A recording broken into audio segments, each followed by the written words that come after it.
Welcome to PintheQ Productions. If you are interested in the culture of the fire service and keeping tradition alive, you have come to the right place. Now sit back and relax with your brothers and sisters and enjoy the show. Be sure to like and subscribe on all social media platforms, Instagram, Facebook, and YouTube. For more information on PintheQ Productions, visit www.pintheq.com.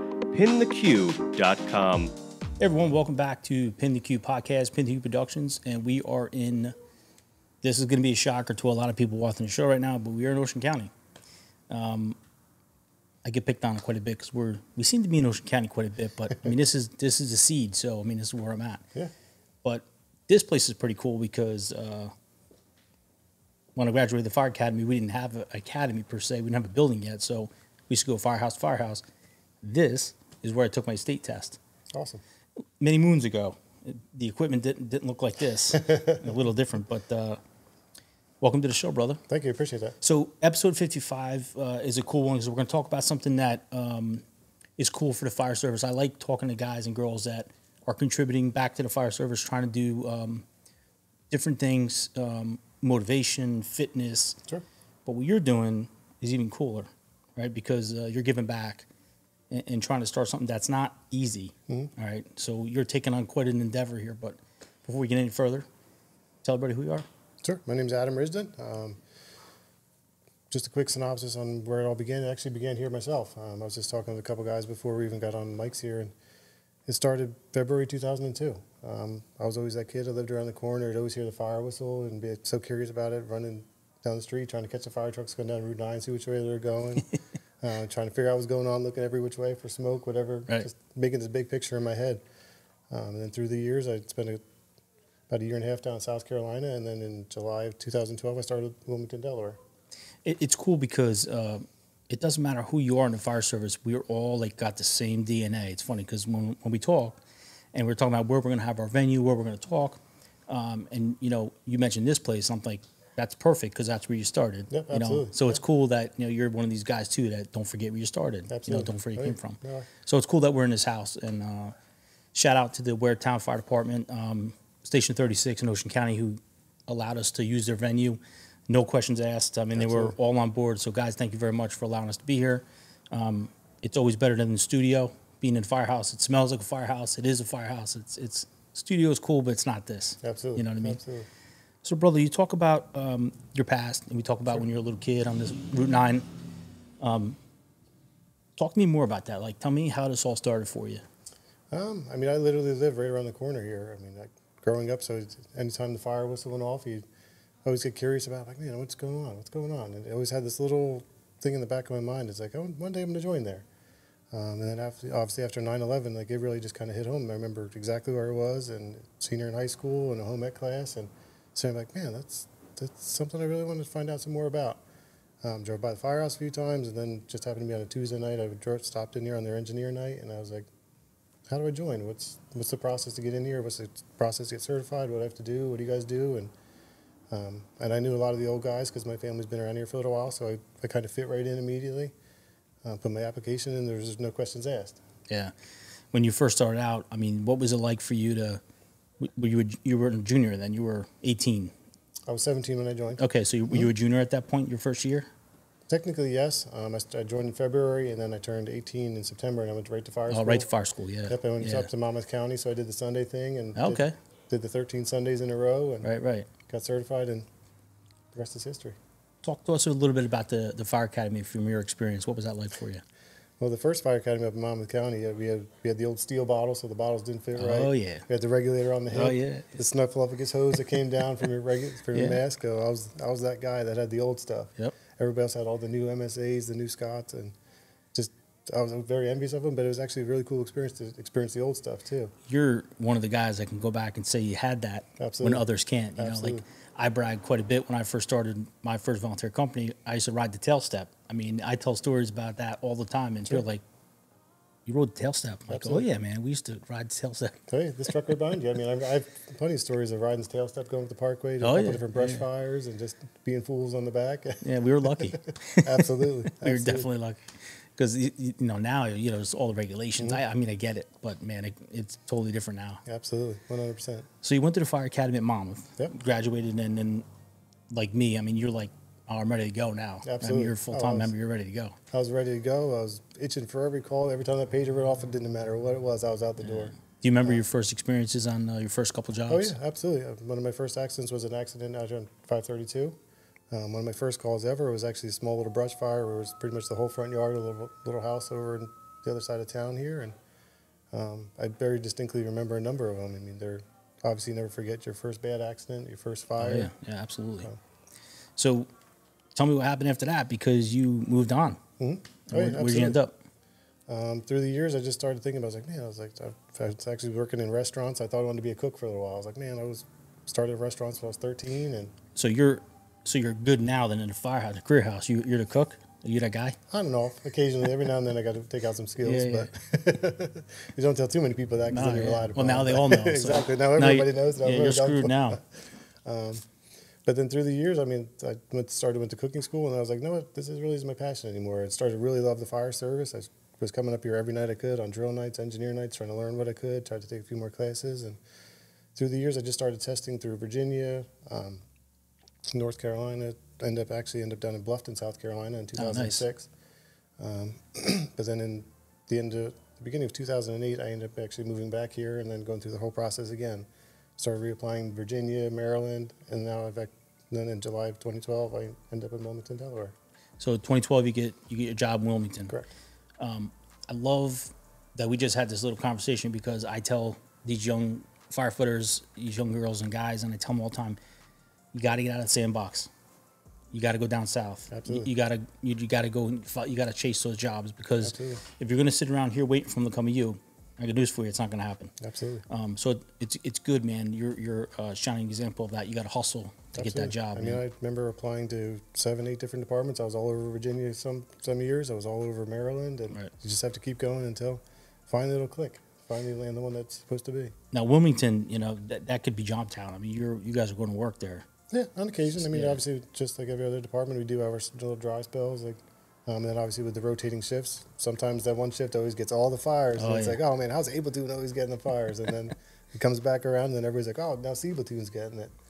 So did you have to go back to the academy for Wilmington? I did not. Because of my certifications I had in South Carolina, I was actually hired under a SAFER grant. Oh, awesome. So I had my IFSAT, my national certifications. So I was basically a hire for a hire. Oh, that's perfect. Absolutely. So Yeah. I just did like a 2-week orientation. And here's your assignment. Nice. So, Walk me through the steps when you first get your job in Wilmington. You got your dream job. Now you're ready to go. Tell me about that. yeah, I mean, obviously I got hired July 9th of 2012. Nervous as all heck. I mean, you walked in on the first day and you do all your human resources stuff. You Yep, do all your yep. benefits and all that fun, boring stuff. Yeah. And then from there on, we just did a week orientation where you start just getting your SOPs. You start just learning the ins and outs of the department. You know anybody there? Nope, I did not know anybody there. So that in itself is, that's a different. Absolutely. Yeah, You man. walk Walking into a place where you know nobody, that's not Absolutely. easy. And also, they don't necessarily, every department has their own way of doing things. You don't Right. want to come in here and be like, oh, guess what? I did in Waretown. Guess I did in South Carolina. Yeah, because no one It's- cares. Exactly. Well, that Right. doesn't matter. You got to learn our way. Right. But then throughout that first year, it was just earn the respect of the guys, keep your mouth shut, keep your head low, and learn the books and learn the ways. Yeah, man. And it's good you say that, because that's exactly what we talk about quite often. And as God give you 2 ears and 1 mouth for a reason. Right? I Absolutely, mean, just absolutely. try to absorb as much as you can during that first couple months there, first year, right? Yeah. So where'd you go your first assignment? My first assignment was a ladder one on the D platoon. I did that for 6 months, and then for about a year after that, it was actually called Squirt 4 at the time on the same D platoon. That's cool. So were you like starting to build those bonds with your brothers in the house? I mean, especially because you were like new there. Absolutely. Right? A lot of those guys knew each other. Oh yeah, there's a couple old guys, a couple newer guys. Right. I mean, obviously being the rookie, you're learning the ways and doing all the dirty work, doing Oh, the yeah, dishes, yeah. doing the cleaning. But you also got to take your bumps too. I mean, as Yeah. you know, there's a couple of little pranks you go through, and Yeah. the rookie always gets his bump. Listen, Chops it busted. has to be the way, man. There's no other way. Absolutely. It has to be the way. Yeah, and then keep your mouth shut, and you earn their respect, and then one day you get to do it back. Exactly. Exactly. It all comes full circle. Absolutely. Talk to me a little bit about, that kitchen table for you at your first house. I mean, walk me through that. Well, to be honest with you, I mean, we have what's called the watch desk. We still have the old radio desk as the computer, the printers, the telephone. Obviously, you're always listening to the house radio, but then there's always a portable radio just in case there's an issue. So my first year, it was sit in that watch box, read my SOPs, read my SOGs, the department rules and regulations. Like, that dinner table was strictly it. I'd go over there for half an hour, eat my lunch, eat my dinner, and back to the table. No kidding. Hell yeah, absolutely. Is that the way it was there, or is that just something you wanted to do to study? Some of the departments, I mean, it's not some of the departments, but some of the crews do push that. You should be you need to learn your job. I mean, right. Obviously, it's always fun to talk shop at the table, but you can't talk shop at the table until you know your job. And Right. yeah, It's a good point, man. Yeah, it's definitely a good point. I mean, I've not heard that yet, so that's pretty cool. What has been your favorite assignment so far in Wilmington? after Squirt, I mean, Squirt 4 was a lot of fun. I mean, 2013, we called it the year of the fire. I mean, we were getting fires, we were getting all the crazy stuff, shootings, stabbings, motor vehicle accidents with extrication. It was just a lot of fun. I had a good crew, and it just so happened every time we had a good fire, because it was Nozzle and me. So, of course, it was better that way, too. You're the kind of guy everybody wants to work with. Yeah, most of the time. You're the black cloud. See, if you're the white cloud, you don't get no fires. Exactly. You know, they call me at work Fire Prevention Frank, because we can't get anything. Mm-hmm. I can't catch a cold at work. Oh, yeah, but then you also, I'm also getting to be known as the silent assassin. So, so it can be good to get the fires, but you also got to watch out for the other stuff. Yeah. Yeah, I don't know. You got a point there. So you're moving on from Squirt 4. Where'd you go after that? I went to Ladder 2. Okay. Ladder 2. And then I spent from 2014 up until January of 2012. So I spent 6 years on Ladder 2. Oh, nice. Went back over to Ladder 1 for 6 months, and now I'm back on Ladder 2 again. Oh, there you go. So I've been on the ladder for basically most of my career there. That's nice. Truck work is awesome. Man. Oh, absolutely. Me and Johnny over there, we're on a truck too, and it's a lot of fun. You know. Absolutely. Okay, it's a Quint. It's got water in it, so it's not a truck. That's cheating a little bit, but it's all right. Yeah, it's got water in it. Talk to me a little bit about that bond, the relationship you have to build with brothers and sisters you work with. Sure. I mean, talk to me a little bit about that, because you and I know about it, but some of the people watching the show Sure. are learning about it. So talk to me about it. I mean, but the biggest thing with the ladder work, I mean, we have our two different teams essentially. Your tiller, I have a tiller, so the driver and the tillerman are essentially the same job, except one's obviously driving, the guy in the back has the responsibility of the tiller in. But you're essentially your own boss outside. The officer in the following position, they're just going in doing searches, doing some ventilation from inside. But the guys outside, it's your own situation where you're laddering the building. Sometimes you have to go up to the roof, cut the roof, Right. busting windows, getting fans ready, getting lights ready. So I mean, you have to.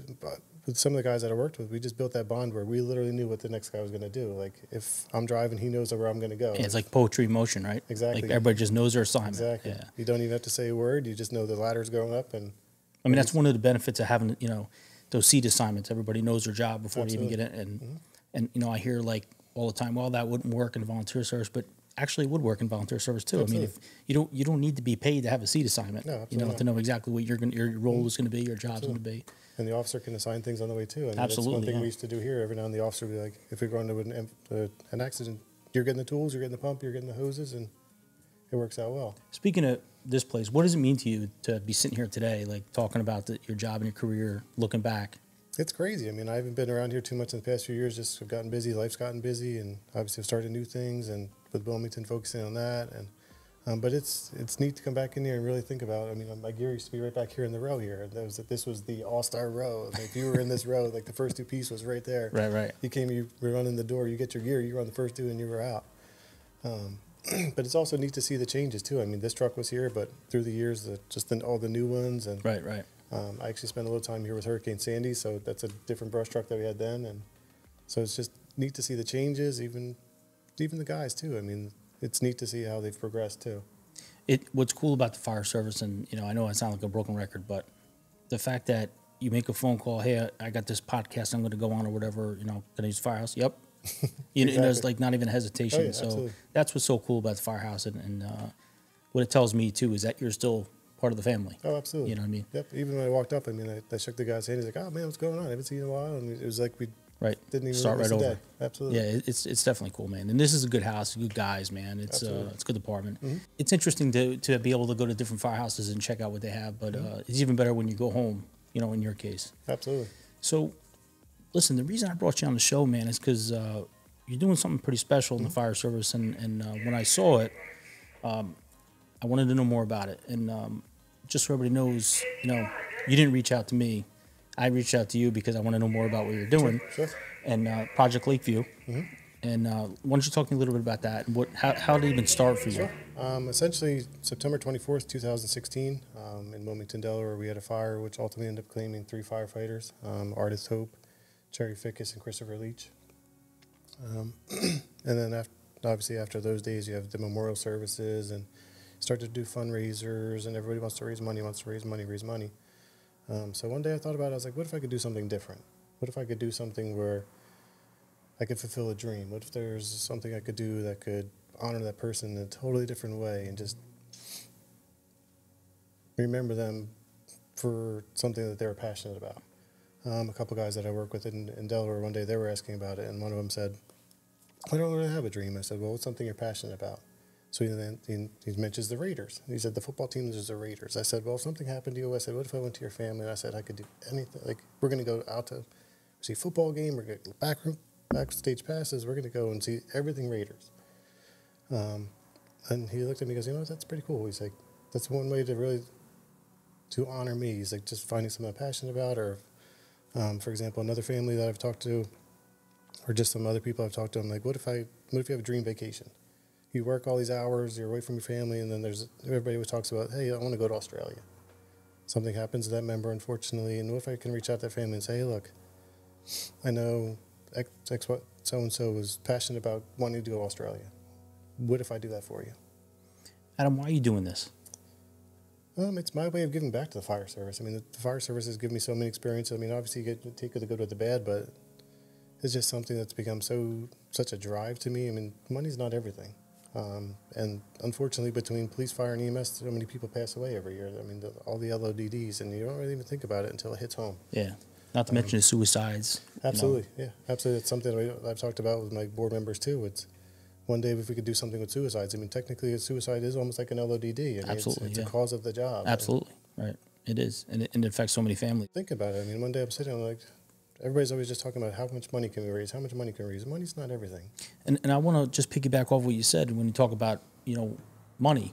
Because, listen, there's GoFundMe pages and all these other, type of venues that, but you have no idea if that money's going where it's supposed to go. Absolutely. And that scares me, especially because you have good-willed people out there that want to give back and they want to donate, but Sure. Is the money really going where they say it's going? Think about some of these charities that are out there that, 2% or 3% of what they're actually bringing in goes to the charity itself. Absolutely. It's going to like board members and this and that and panels. Oh, absolutely.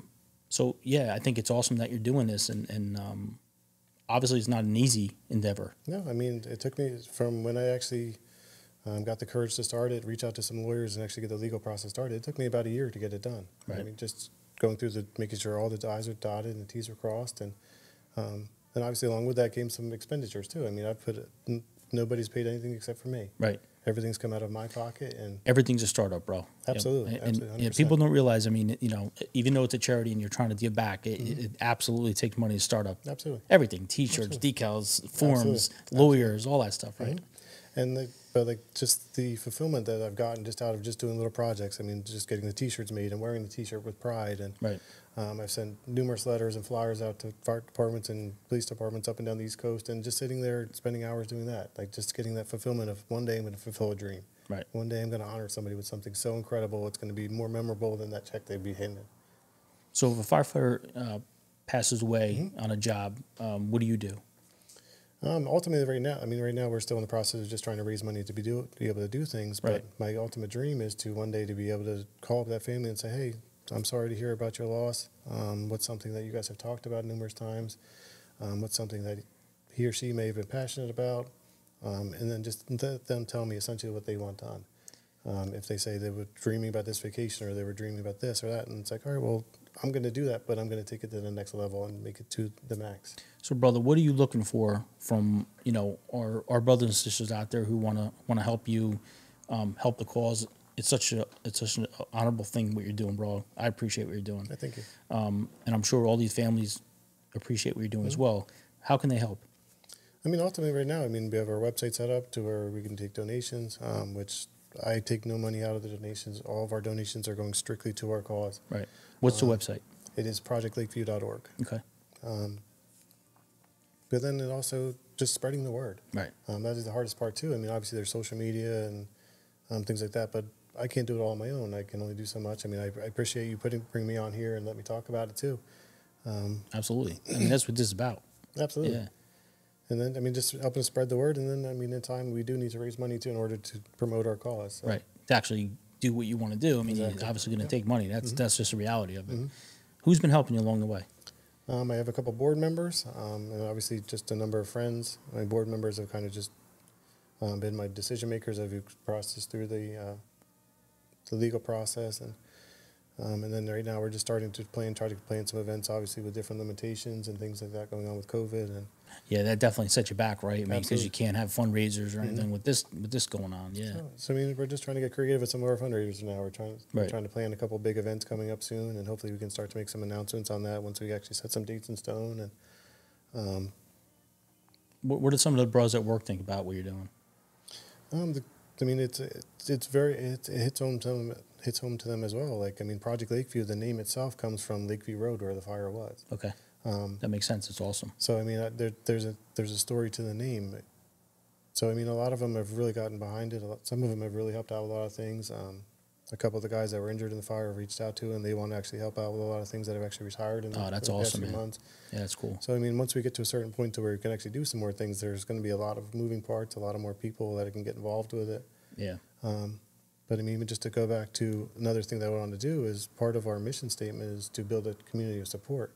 I have this big dream of one day being able to say, all right, well, in 2023 there was 400 people that passed away. Say I can go up to some big event center and say, look, I want 400 rooms. I'm bringing these 400 people together. We're going to get them all together That'd be awesome. underneath a common cause Yeah, and man. let them all just talk and interact and be like, hey, look, I'll see you next Yeah. year. Those survivors that meet up with each other, I mean, that's an awesome opportunity for them to Absolutely. grieve together, but also to share experience. Absolutely. You know, that's a good idea. The families all will deal with it differently than the families of the firefighters. I mean, our department dealt with it one way, I dealt with it one way, but if I can get like families together, I think the families can build such an awesome bond, and somebody from New Jersey may meet somebody from California and become a lifelong friend. Absolutely, yeah. And I think those survivors, just speaking from what I've learned, those survivors, they need that. Absolutely. You know, they need that someone else to reach out to who understands them, because you and I could be like, hey, man, you know, I'm sorry for your loss, but unless we've experienced that loss ourselves, Absolutely. we don't understand it, but they do. So Absolutely. I think that's what's awesome about Absolutely. what you want to do. That's great, man. Thank you very much. Appreciate that. Yeah, no doubt, man. Listen, we're all about the cool things in the fire service, and this is one of those things, an opportunity to bring awareness to something that's so important. Project Lakeview is an awesome idea. I love the fact that it's the name of the road where the incident occurred. I mean, that, you know, it pays tribute to not only them, but it's always remembering, you know, we'll never forget. Absolutely. Because, you know, each year we put pictures of guys that died in the line of duty, and we say, hey, don't forget, never forget, and all that. But, you know, what are we doing, right? So what are we actually doing? Absolutely. So what you're doing, you're actually doing something. Yeah, I appreciate I it, mean, man. That was my biggest thing is, I mean, I reached out to all the families before we even launched. I said, look, this is something I'm doing. This is the name I'm launching in honor of our 3 firefighters. Like, it's something that I'm always going to honor them with. I mean, I worked with every one of them. Chris Leach actually worked at my firehouse, and him and I, we started to build a good bond. I mean, Right. you really start to get close to the people you work with, and it's literally a brotherhood and sisterhood to where you know each other, you know each other's families, you know what's going on. If somebody's having a bad day, they don't have to say anything. You can tell just by the way they come in. Talk to me about that loss that you're talking about for you personally. What was it like for you to lose a brother you worked with? I mean, all of them. I mean, I had different relationships with all of them. Chris I worked directly with. He was the engine boss on Engine 6 at the time. He was actually working overtime the night before my shift. He was on ladder 2, and he came over in January of 2012, and we had a lot of fun. I mean, he was just a ball buster, had a lot of fun, busted chops, and he'd come out, start some stuff, and then go back in his office. He's just one of those guys. sounds like a good boss. Oh, absolutely. Yeah. And then I was on ladder 2, so it was always a little rivalry between Engine 6 and ladder 2. It was just turned into it was a lot of fun that year. But then like you come in that day and just I'll never forget the day walking in the firehouse. I mean, so you walk in the firehouse and there's some covers in the firehouses, and you're just like, I don't even know what to say. Yeah.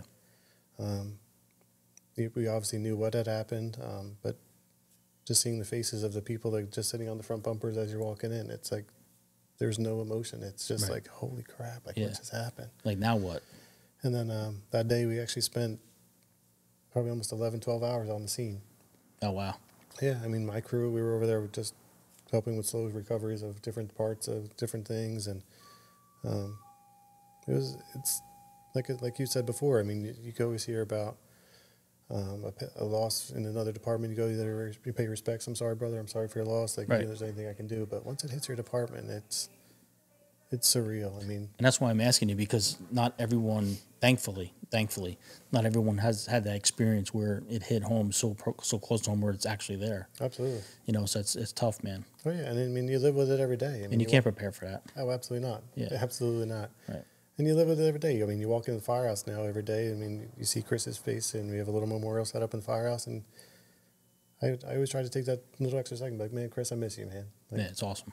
So, well, obviously, Chris is proud, man, because you're doing something about it. You know, you're letting that legacy live on. So, anything you'd like to add before I get you off the hot seat about your foundation or what you're doing, or you have any big plans?